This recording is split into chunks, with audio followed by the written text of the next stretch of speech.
Danes je v novicah poglejte. Danes obeležujemo dan spomina na mrtve. Po vsej državi množična obiskovanja grobov. Komemoracije za umrlimi med drugo svetovno vojno.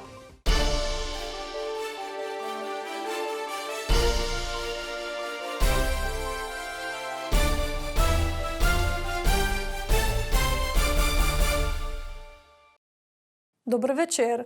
Danes v Sloveniji obeležujemo državni praznik. Dan spomina na mrtve je minil v množičnem obiskovanju pokopališč, po vsej državi pa so potekale žalne slovesnosti. Tudi v Novem mestu na pokopališčih v Ločni, Srebrničah in Šmihelu, kjer smo bili z našo kamero tudi mi. Ljudje so v teh dneh na grobove prinašali cvetje, prižigali sveče in se spominjali pokojnih. Tudi na vseh 3 mestnih pokopališčih so se s komemoracijami poklonili mrtvim.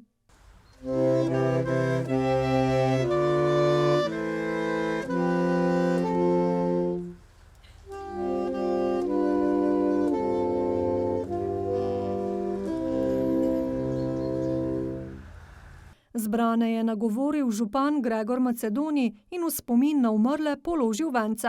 Dan spomina na mrtve je priložnost, da se srečamo s prijatelji, znanci, za stisk roke na pokopališču.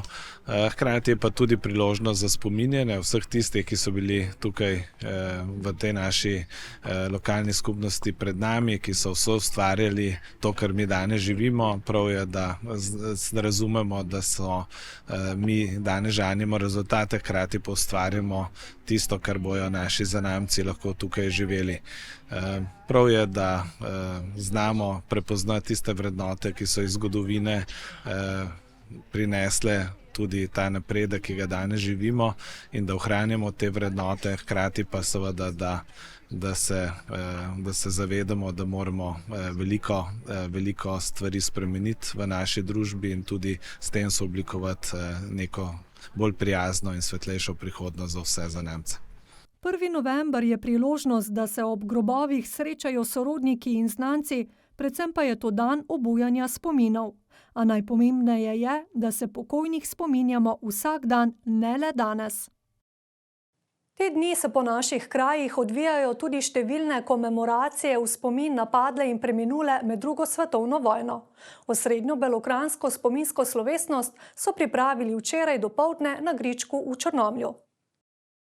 Slovesnost je tudi letos potekala ob Savinškovem spomeniku, posvečenem 1250 padlim žrtvam fašističnega nasilja med drugo svetovno vojno v Beli krajini. Letos je bil slavnostni govornik metliški župan, ki je v nagovoru izpostavil, da smo Belokranjci vedno znali stopiti skupaj, ko je bilo to potrebno, a časi in razmere, v katerih smo se znašli, od nas znova terjajo pogum in pokončnost. Danes lahko ugotovimo, da je Evropa na razpotju. Odloča se med populističnimi desničarskimi parolami, ki vse glasneje odmevajo tudi v naši soseščini, in osnovami, na katerih je bila Združena Evropa ustanovljena, z namenom, da se ideje, ki so nas pahnile v morijo druge svetovne vojne, nikoli več ne slišijo. In dodal, da danes Belokranjci bijemo drugačne bitke, saj delimo usodo obmejnih krajev, ki živijo v Sloveniji 3 hitrosti. Belokranjci si želimo enake možnosti, kot jih imajo drugod. Zaradi tega se zavzemamo za infrastrukturne projekte, kot so 3. razvojna os, obnova železnice in energetska samozdržnost. Želimo našim občanom zagotoviti vse dobrine, ki so danes samoumevne, ne pridejo pa same od sebe, ampak se moramo za njih boriti.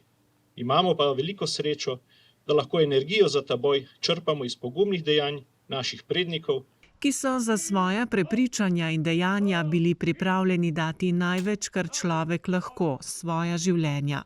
Zato so tovrstne slovesnosti še kako potrebne, spominjajo in opominjajo nas na dogodke, ki so pripeljali do raznih grozot. Da se spomnimo, da nismo na pravi poti in da je še čas, da se lahko obrnemo drugam, poti mira, sodelovanja in predvsem, da bomo skupaj boljši. Te žrtve so svojim življenjem že enkrat plačale mir, v katerem danes živimo, in ne bi bilo prav, da enaka usoda doleti naše otroke, je dejal Kavšek. ko poslušamo vsako leto, kako se je to zgodilo, da je 1250 padlih Belokranjcem tukaj postavljen spomenik, se gotovo zamislimo o svojem življenju, o tem, kako živimo tudi v skupnosti drug z drugim in mislim, da je to tisto sporočilo, ki nas uči za življenje. Saj zgodovine žal ne moremo spremeniti, lahko pa se iz nje nekaj naučimo. Le tako padle žrtve niso bile zaman. Njihovem spominu so se s polaganjem vencev pri spomeniku poklonile delegacije iz vseh 3 belokranjskih občin. Za konec pa še občino Brežice, iz katere so sporočili žalostno novico, da je v nedeljo umrla podžupanja Mila Levec iz Krške vasi. Župan Ivan Molan je Milo Levec za podžupanjo imenoval oktobra 2019, od takrat pa je funkcijo opravljala poklicno s polovičnim delovnim časom. Na skrbi je imela družbene dejavnosti, v spredje pa je postavljala področje nevladnih organizacij.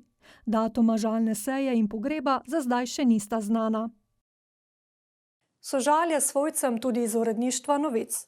Preživite miren preostanek praznika in nasvidenje znova jutri.